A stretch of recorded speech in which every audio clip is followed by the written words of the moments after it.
Hello, this session of opportunity is Vocabulary Toolbox. I just want to show you some different tools that I have found that can maybe help your students develop a deeper and better vocabulary.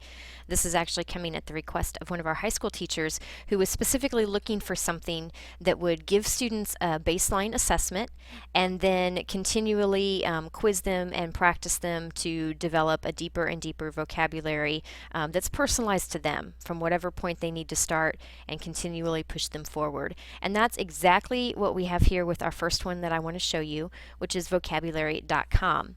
So it begins, students would sign up for an account and then they would immediately start getting questions very similar to this. It does have lots of different types of questions, so they're not all formatted the same way. You know, this is asking for an opposite, but I'll just show you a few examples. Here's, kind of used in a sentence. Here's fill in the blank.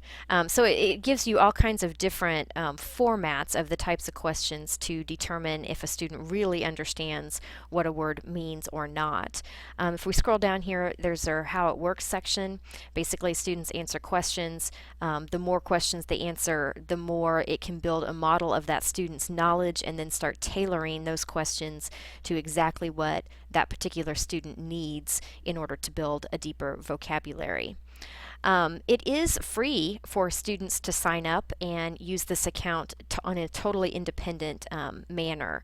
And the downside to that is that as a teacher, you would not be able to log into an account and see all of your students' progress.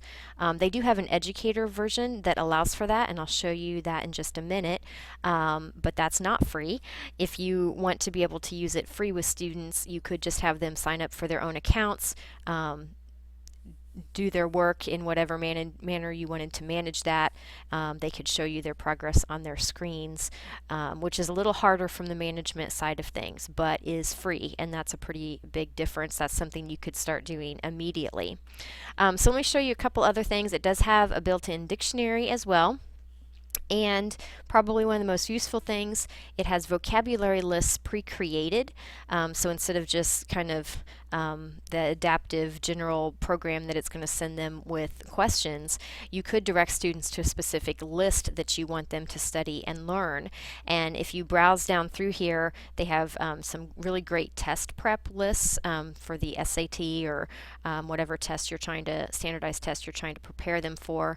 I haven't looked to see if they specifically have Indiana standardized testing in here at all, but they do have, of course, the national things. You can also look up lists for a particular piece of literature. So, here we have one on To Kill a Mockingbird. So you can always search for the title of whatever you're reading in class and see if they have a list created for that. We have root words or historical documents, speeches. It just kind of goes on and on. There's a search feature so that you can look for one, and you can also create a list. So I haven't tested this out myself yet, but I believe that as a teacher, you could create a list and publish it, and then have your students search for it. And then, again, that would all be something that you could do as on the free side. Okay. Right here, though, it does talk a little bit about the Educator Edition. So if we go into that area, I can show you a little bit of what you can do if we were to pay for a subscription to vocabulary.com. And this is pretty typical of any of these types of programs. It would allow you to create classes, to assign specific lists of students, lists of terms to students in those classes, whether that's a list that you create or one that you find and just assign to them. And then, of course, you would be able to track their progress. You'd be able to see if they've studied a list or not, how they're doing when they've mastered the list. All those different types of things would be available in the subscription. Now, I did contact vocabulary.com